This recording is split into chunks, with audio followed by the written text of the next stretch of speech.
All right, everyone. Welcome to episode 2 of the Evolving Enneagram Interspiritual podcast, where we're committed to transforming the world one personality at a time.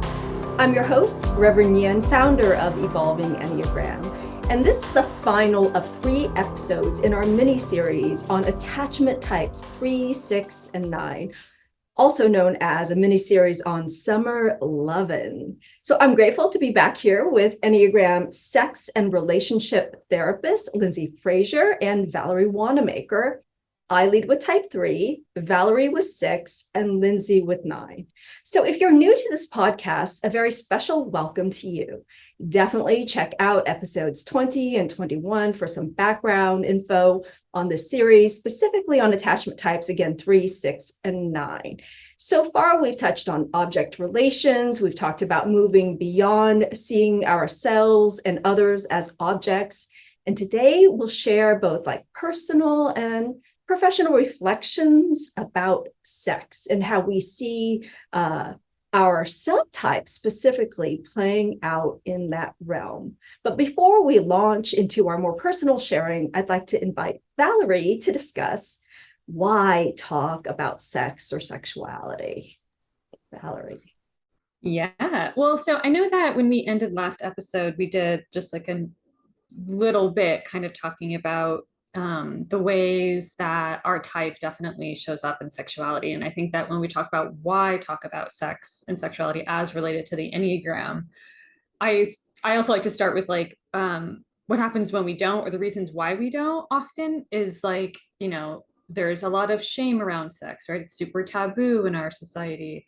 There's a lot of sexual repression, right? And that the repression can come from family of origin, from religion, from the way that we're socialized into our gender, right? There's a lot of different angles that repression's coming in and working on this. So I think that even just at a baseline, why talk about it is also to liberate ourselves from and create space from all of the reasons why we aren't, if we aren't already.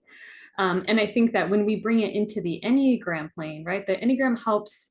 I mean, at least for me, the thing that I love about it the most is that it does create this kind of like a landscape for which we can more clearly or kind of like safely open things up, right, and create understanding. Because otherwise, when we don't have a framework, what we often do is we kind of get stuck in the narrative and the story that we tell ourselves, which involves a lot of criticism and a lot of self-blame, taking a lot of responsibility for things that actually aren't ours to begin with, right? It's, some of these things are coming from a legacy, right? A legacy of patriarchy, a legacy of colonialism, right? A legacy, et cetera, et cetera. So I think that it is helpful to really do a deep investigation of this with ourselves so we can put things in their right place. Because when we aren't clear around for ourselves, what does sex mean to me? What is it about? That is going to get hijacked by the ego. It's going to get hijacked by ego gratification. It's going to get hijacked by the pattern. It's going to get hijacked by the instincts. And then suddenly our sexuality is not something that we're engaging with authentically from a place of our own desire, or from a place of like real kind of like freedom in that sexual energy. So for me, those are the reasons. And I think one other thing that I wanted to name too is we talk about this, like their sexuality, right? So like how I relate to myself as a sexual being and what that feels like for me, their sexual energy, right? And that's just kind of like the bioelectricity that runs through my body that's kind of founded in the sexual center.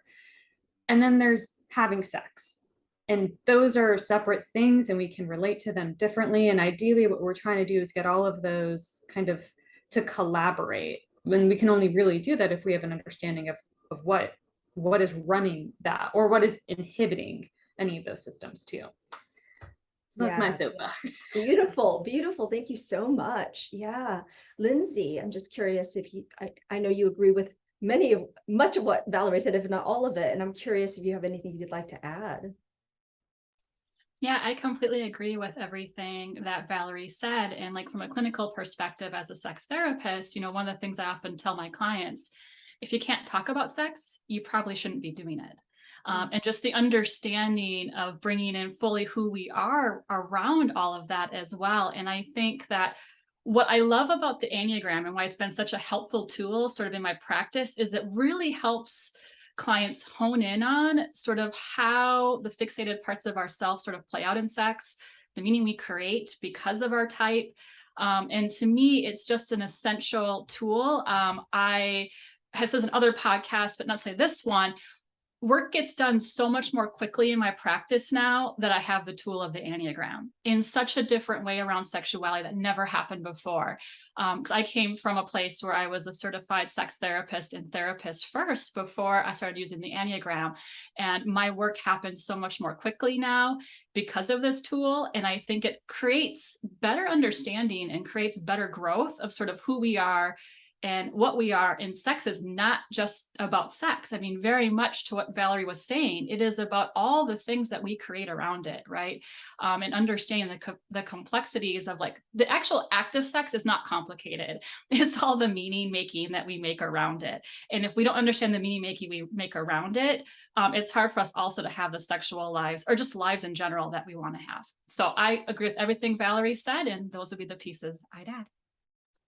Yeah, beautiful. Thank you so much. And likewise, I feel so much concurrence with everything that was shared. And I'd like to add, as someone, as a minister, like recognizing the integral role that sex plays in our lives and how in traditional spiritual realms, like we don't get to talk about it. And so so many people come to me with this repressed energy around it. And, that whole 12-step notion of we are as sick as the secrets that we keep, very much applies to this area. So for me, some of it is just simply normalizing it, and normalizing it in this like spiritual realm in particular has been like really, really important for me.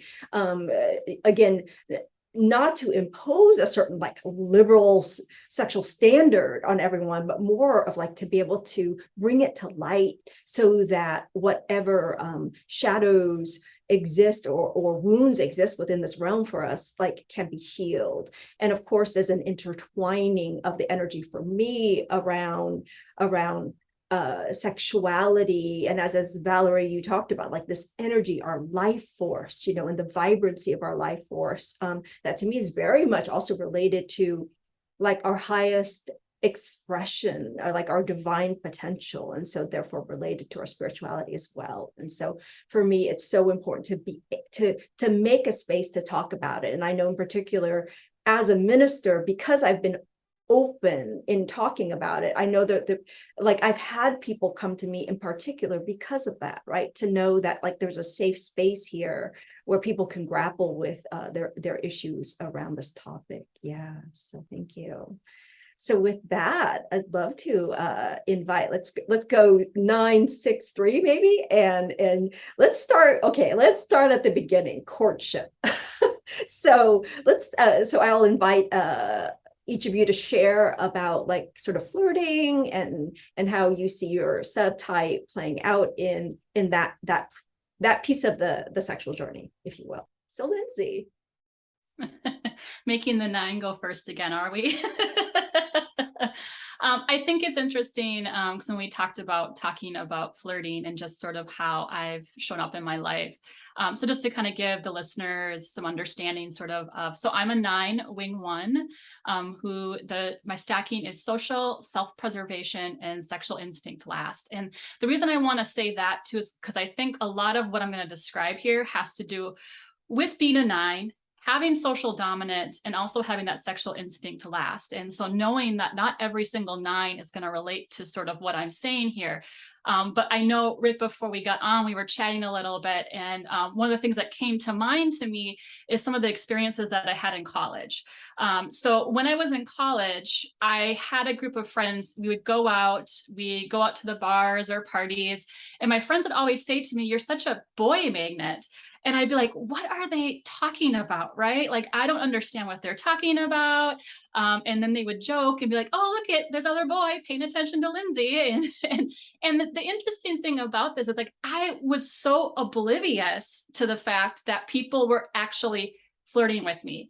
And I think what's interesting about this too is I think that I was also oblivious to the energy that I was putting out and letting people know that I may or may not be available. And so I oftentimes just love interacting and relating to people.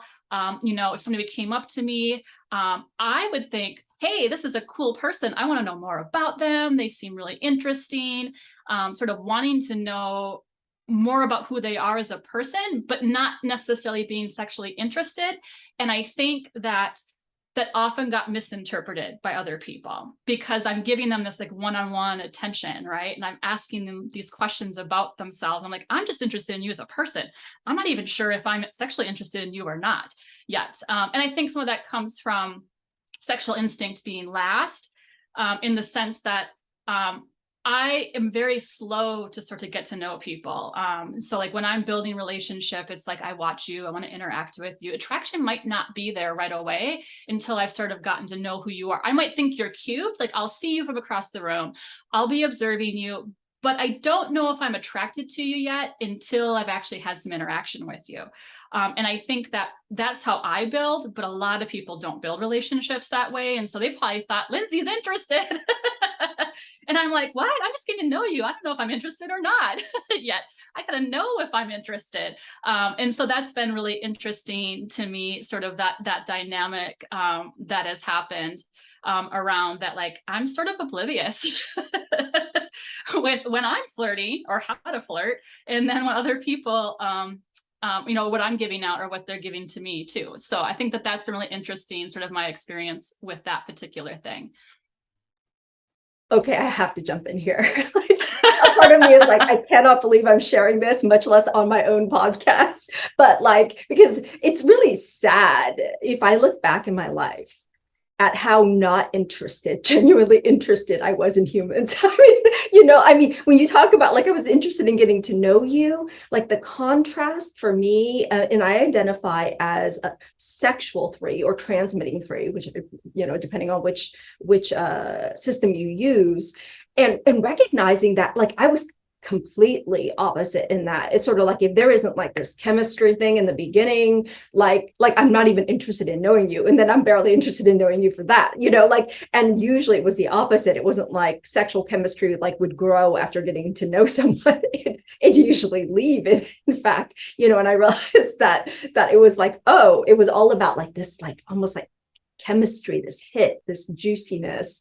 And I would even say that back before I became more conscious, like really equated that with, like, I believed it was genuine affection and love, so, I mean, I can say looking back how sad it is that like, I actually wasn't really looking for genuine connection, but like, I really confused that hit of excitement with connection and care and love. And then I'd be surprised why it would go away, even within myself. And so just to kind of juxtapose those two, and then especially hearing that, you were confused by behaviors of people like me, coming in and going like, what is this like immediate like love thing, like, where does it come from? And being suspicious of it, I hear. So yeah, I had to add that. But anything else if you want to? Yeah, well, I was gonna say I could go off of that and share my story about sexual instinct coming at me really strong. So there was a point in time where I was walking down the streets. I live in Minneapolis, so if people are from Minneapolis, this is on Hennepin. There's one of these restaurants on Hennepin. There's like an outdoor porch. People are sitting out there eating, and I'm walking by with my friend. And then some man proceeds to like jump over his table and jump over the fence and was like, I just saw you and I need to know who you are. And I'm going like, what is going on with this person? Like, you don't know me. How could you know you need to get to know me? And it was interesting when I hear you speak, Nhien, because for me, that was like an instant turnoff. Like, I'm not interested because you did that. In which I think is a really interesting perspective. And like now looking back, I didn't use the Enneagram at the time or have understanding of the Enneagram at the time. But I think because that sexual instinct is in that repressed place for me, when that energy comes towards me, it's really uncomfortable. and it feels phony and it doesn't feel real. And like, if somebody told me that they loved me a couple dates in, I'd be like, you're nuts. You don't know me. How could you know that you love me? And you know what? I don't think I'm interested in dating you anymore. Now, because you did that, because you haven't had enough opportunity to build the relationship with me to know whether you love me or not. And so it's really interesting to sort of see the different perspectives on like how I think that's phony. And like for people that have sexual instinct dominant, it's like, that is the thing. I know then that you are interested and that you love me. And so it's just a really interesting kind of dichotomy there between even like you and I, Nhien. Absolutely. And just to jump in again, like the reverse being true, where literally, I mean, like if someone didn't think they were in love with me within the first day, like of knowing each other, like that, like enamored, like feeling, I would be suspicious. Like, what's wrong? I mean, like, of course, like I didn't understand, like that was untenable. Like, like I was just so confused why like things didn't last. But now I understand that there's an important piece to that at the outset of a relationship, but not like as an ongoing thing. But I would also be very confused when that energy went away from either myself or the other person, right? So not understanding. And again, this is pre-Enneagram, pre-inner work times, and just understanding that difference has like so supported me in like kind of walking through all the realms, right? It's like the getting to know you realm, and the like even building a home, like with my partner right now, this notion of like building a nest together, it was like some abstract like fantasy like ideal, but I just so confused why I couldn't get there. And I didn't understand that my system didn't believe in anything except what was that chemical sexual like energy of attraction, like as being valid for the basis of relationship. So just yeah, to chime in there. And I know Valerie, it looked like you had something to say earlier. Give you a space to jump in here. Yeah.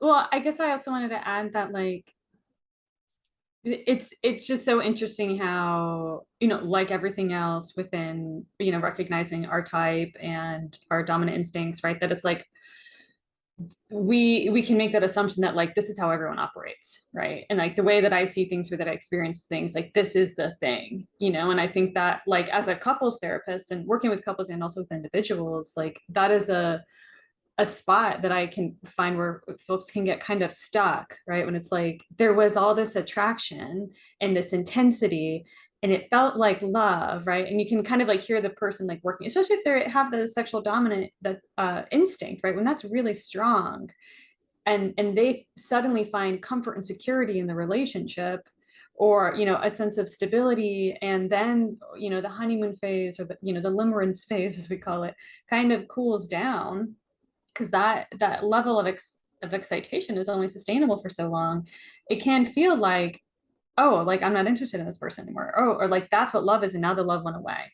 And then like trying to get back to that state, and especially if they're partnered with someone who does not share that sexual dominant instinct, it's like it can feel like there is a problem in the relationship where there actually might not be, and they're like, here's all of these things, all these reasons why I love this person, I love being in this relationship, but it doesn't have that like that spark or that excitement, and it's not like you have to sacrifice that completely, but I think that it's like, and it sounds you were named this, Nhien, that it's like with time and experience, right, relationally, it's like that you like the way that we get to a place of like emotional growth, sexual growth, spiritual growth in our relationship is to recognize that like things don't stay the same forever, and like we kind of have to create the space for like where we're at in that, and like and that and that it takes work too, like it's okay to have to like work on bringing back that attraction or the spark. So anyways, bringing this back to myself, so I'm not just like blabbering, I feel like I can relate to both of what you share, and I probably fall somewhere more in the middle. It's like I want to see that the person is clearly extremely interested in me, but isn't actually going to say it. Because if they say it, then for me, I think this is also maybe some of my sixness coming out, is like, oh, like deer in headlights. Like, well, now, like, I feel like I have to commit, or like now you just brought whatever kind of like bubble or fantasy I was living in, like just got more real, And now I have to like make active choices inside of that. So I can kind of like to live somewhere in that space where we're just kind of like floating on this like fun energy together without having to name it too concretely, because then it kind of takes me out of it.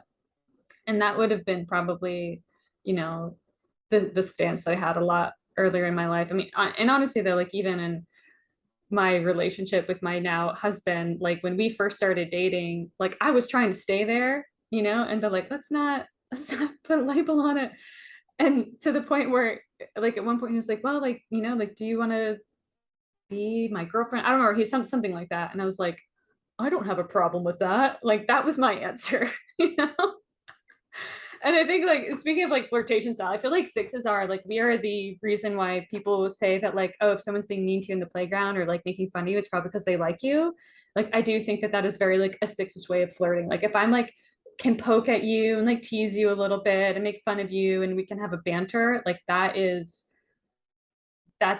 like flirting to me in a way. It's like there's something kind of classical about it, right? Like you bring up the tension and then you kind of like pull back, and in it we're going to talk about the plausible deniability, Nhien, right? Yes. There's this like that is the way that I live my life, right? Or especially when it comes to like flirting, it's like there's plausible deniability, right? Like if I'm just like making a joke or just teasing you, it could be just a joke and I'm just teasing you, or it's like I'm definitely flirting with you, you know, but it's like just going right up to that edge without it being too explicit is probably the way that I would define it. Right. If that makes sense. Yeah, I love that. If folks haven't heard that phrase before, when I heard the phrase plausible deniability in relation to like the six, especially, you know, like in flirting, like everything made sense to me. Like I was like, oh my God, that is so right on.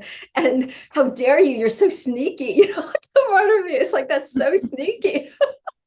Right. But it is like there's that like lack of commitment to like being one way or another, and like yeah kind of amazing. So I want to go back a step when you were sharing, well actually when all of us were really sharing about like this instinctual differences, right? I know for me, like I wouldn't be here today I wouldn't have the relationship for sure I have today without the Enneagram. And more specifically, I'm a strong believer in working your blind spot. Like I know that has paid off in my life. But to go back to the notion of like, there's something terribly wrong if it's not all super exciting. When I first learned the notion that if you really look at the instincts as the instinctual domains, if you will, as they are, these are biological like imperatives, you know, as biological imperatives, as drives to where if I believe focusing on the sexual as the dominant drive is the way to go, right? Like is what's going to give me life. And that correspondingly, our blind spot is going to do the opposite, like take away from life in a way, because it takes away from our energy to that like dominant stacking. Like my whole life makes sense, like in that framework, because it does. I've even told people like working on my blind spot feels like a living death, right? And then I hear people who are like, self-preservation dominant who feel like I'm not going to risk my life, you know, like for that very like for that one night stand fling thing, right? You know, like this notion of how it feels life threatening. So it's like much deeper than just, hey, you know, work on that blind spot. You know, why aren't you okay with that piece? But it's like this deep work of recognizing how it's almost like we tremble, like in an existential sense, when we don't rely on that dominant as like the basis of like how we're going to make it, if you will, in this world. And then specifically now applying that to like the realm of sex and relationships, right? So I know for me, it's like bearing through what feels like a living death, you know, the death of life itself, to be in the monotony of everyday life, only to find the ways that enduring relationship has begun to nourish me the ways that I never let it in enough to nourish me. So I know this is going beyond sexuality, but it's about how I move from that, like everything's just about that little sexual excitement to something enduring and sustaining that I really didn't comprehend viscerally the blessing of until I moved into it further, right? Like, yeah. So anything else that either of you want to add in the realm of like courtship, flirtation? Lyndsey? Well, I was just going to say, because I think it's really interesting with me having the sexual instinct in the third spot, right? So like even when I was hearing Valerie speak, I actually was going to come back to what she was saying is, so when you have sexual instinct last, it actually gets activated in the beginning of a relationship. And so I'll just give you a little bit like of my past. So my previous partner before my husband, I'm almost positive actually had sexual instinct dominant. I'm not sure what his type is because I wasn't using the Enneagram at that time. But like one of the things that happened is it's activated right in the beginning, that first 9 months to a year and a half. And so he's getting all of that sort of like that eye gazing, that's all about you, and sort of that energy that I can like feel inside of me. But it goes away. And so it got to be very confusing for me is after we got into the relationship about a year and a half, he would make comments to me like, you're not being passionate enough. And I'm like, what do you mean by passion? I'm like, I got a career that I'm pursuing. I'm like passionate about life. But like what he was really referring to was this sexual instinct thing. And I think, what's really hard is like when sexual instinct is last, it's not as easy to understand as sort of like when self-preservation or socials last, right? Because you have concrete things you can sort of look at and go forward to. And I still today get very confused on like, how am I going to activate this?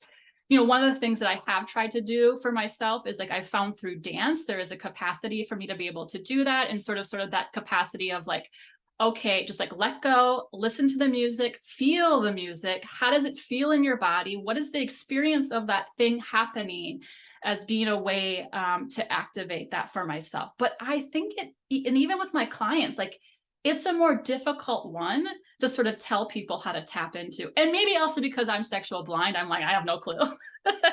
So I can take that as my sort of bias. But like, I would be really interested just to kind of hear both of your perspectives. I feel like social, there's like concrete things, right? Self-preservation, there's concrete things. Pay your bills on time, feed your body when it needs to be fed, things like that. But like, I might need advice from you ladies on how do I activate my sexual instinct or work on it more. Ooh, this is fun. Let me jump in.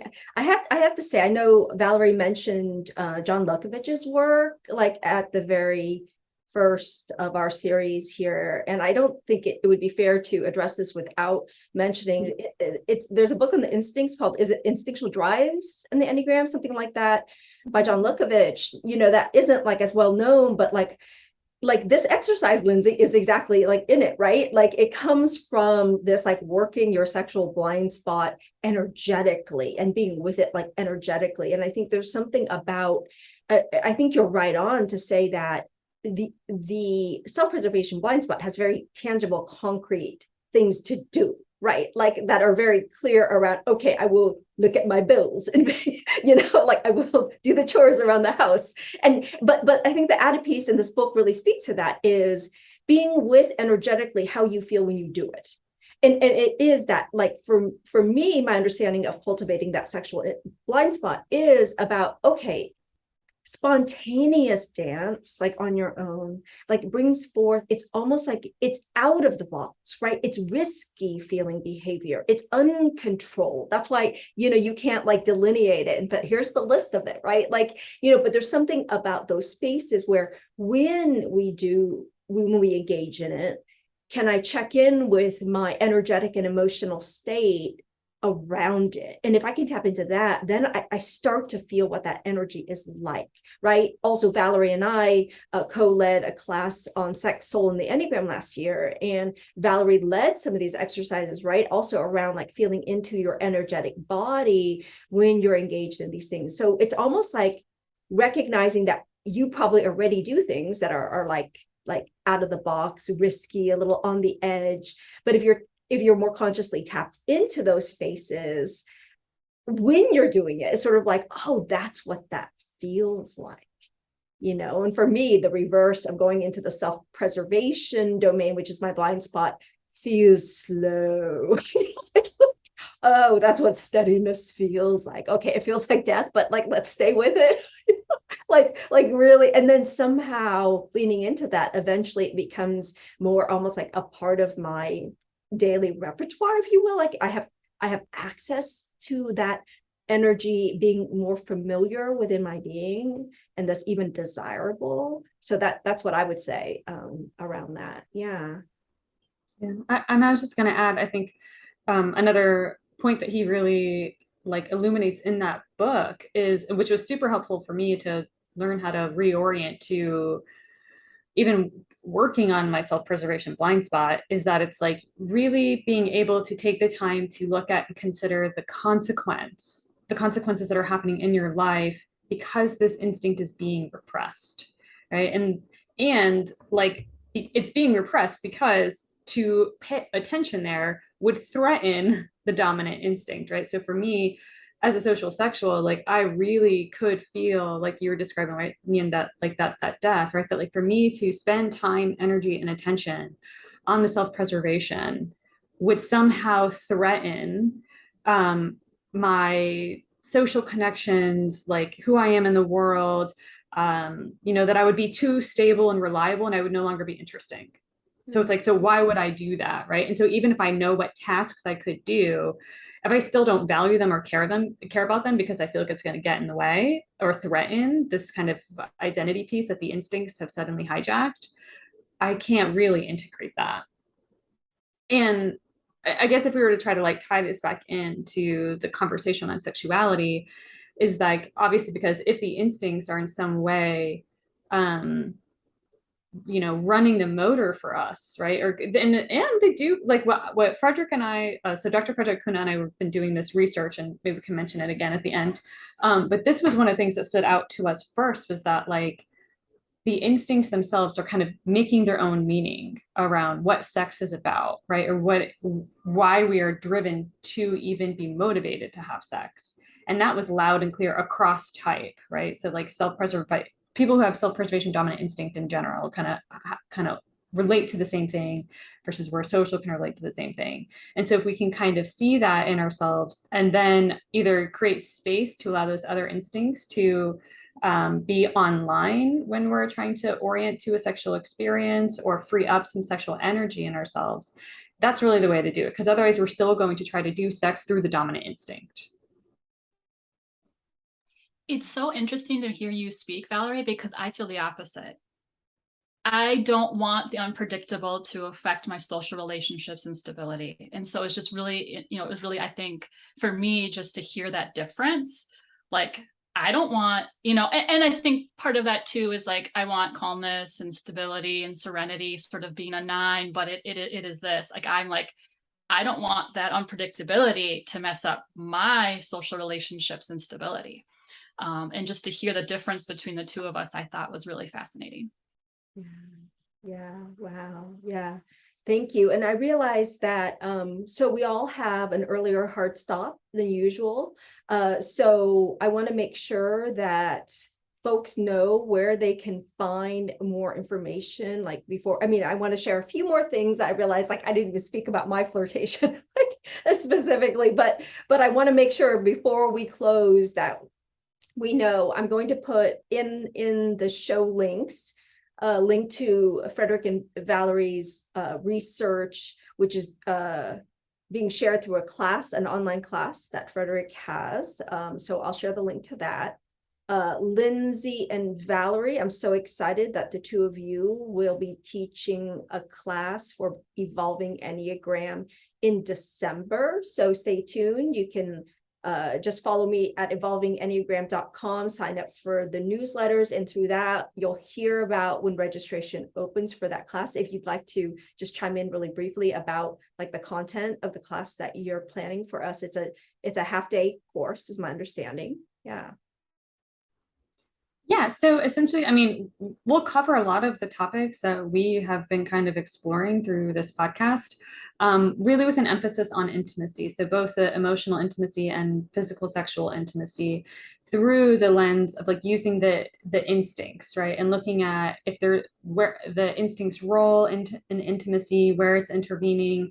And Lyndsey and I both working as therapists, going to bring in like lots of skills and practices so that folks can learn how to increase their capacity for intimacy. Because a lot of times we just want to like, I want more of it, I'm not getting enough intimacy, or like I'm overwhelmed by intimacy. So really it's more of like, how do I increase my capacity so that I can experience it from a grounded and present place, right? Not going off into like the kind of like delusional fantasy land or being like too hyper rational about it that we're actually kind of missing connection, but really kind of like finding that sweet spot in the middle. So we're going to use the instincts kind of as the guide to help focus the workshop. But yeah, the idea is really physical, emotional, intimacy, instincts, all the fun stuff. It'd be really interesting, juicy conversation, and also lots of like experiential elements to it as well.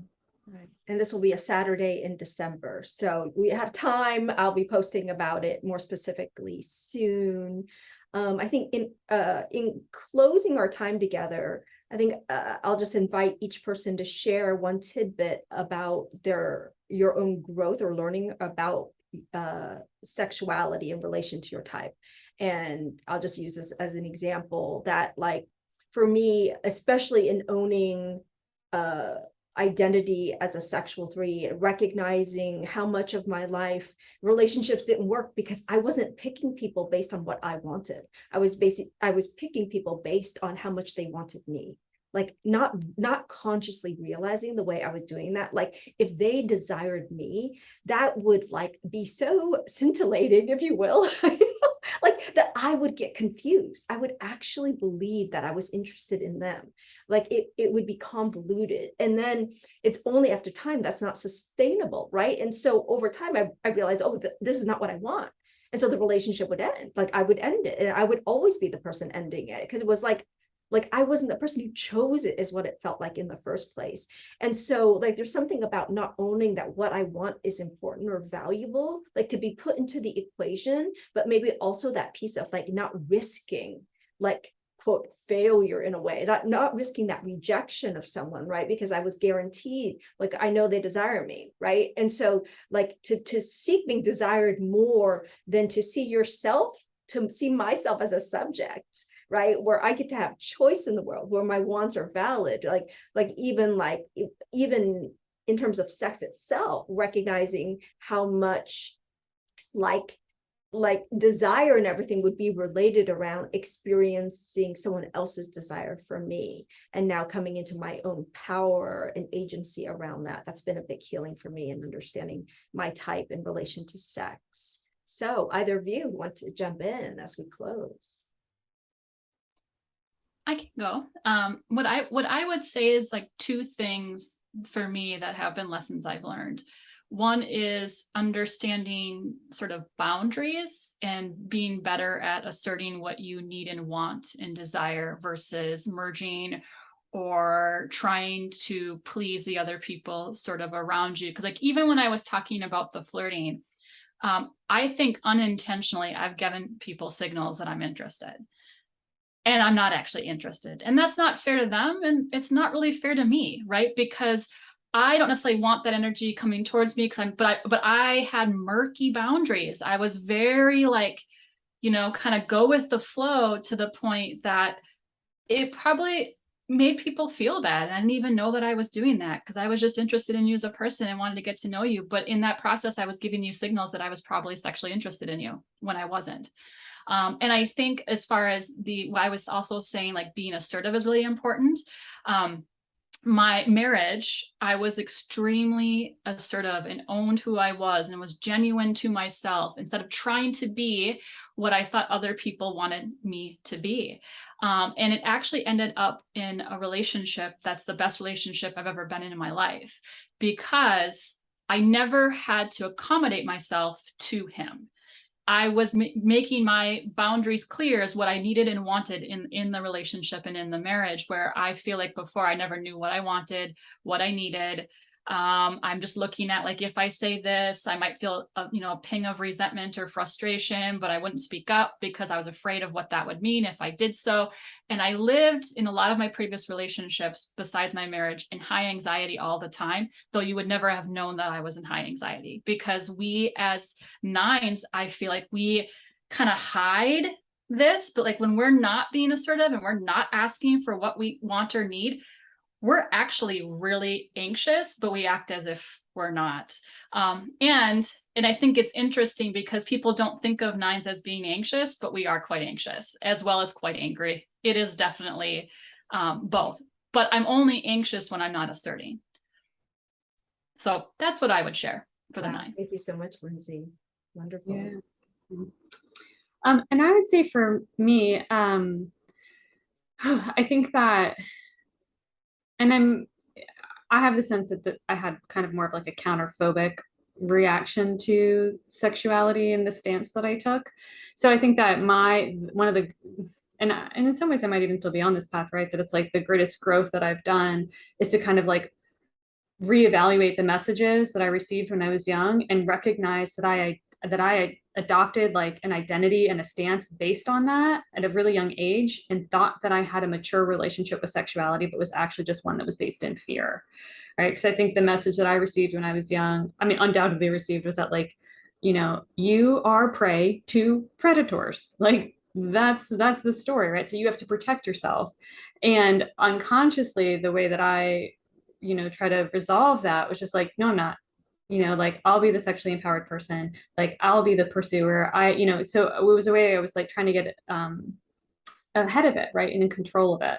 And the reality of that was that like I wasn't actually, I think I shared a little bit this last time, that like I wasn't really making a lot of choices that were coming from an authentic place in my own sexuality. So I think that even being able to name that the ways that I was showing up was still pretty immature, right? Because these were decisions and an identity that I adopted as a young person, right? Like as a teenager.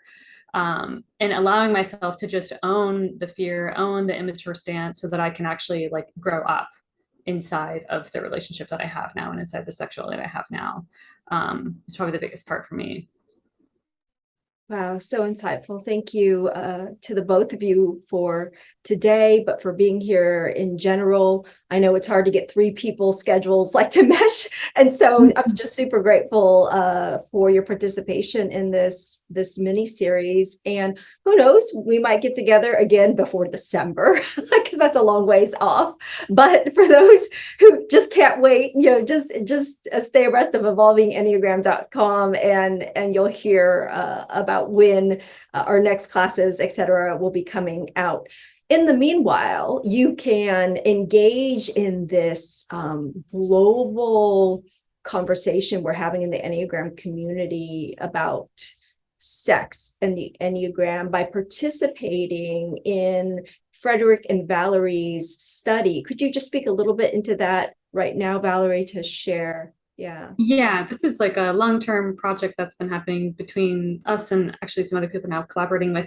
But we are in the final phase of our research where we're trying to get like 6 to 10 people of each subtype to do more in-depth interviews, so we can really kind of flesh out the difference between where type is showing up and where instinct is showing up. So we're looking for all types, all instincts, and ideally folks that have been working with the Enneagram for at least 5 years, or like your type has been verified by, an Enneagram professional, because we're trying to avoid having mistypes, which will happen probably inevitably somehow. But yeah, so if you're interested, you can reach out to me. You can go to my website, valeriewanaker.com. And maybe if you want to throw that in the notes or something. Yes. Thank you so much. Again, thank you both of you. Both Lyndsey's and Valerie's websites will be available in the show notes so that you can reach out to them to delve deeper into this, especially if you want to do some one-on-one or couples work in the interim before their class comes out in December. So thank you again. Thank you everyone for joining us. And until next time, stay tuned. Take care. Bye-bye.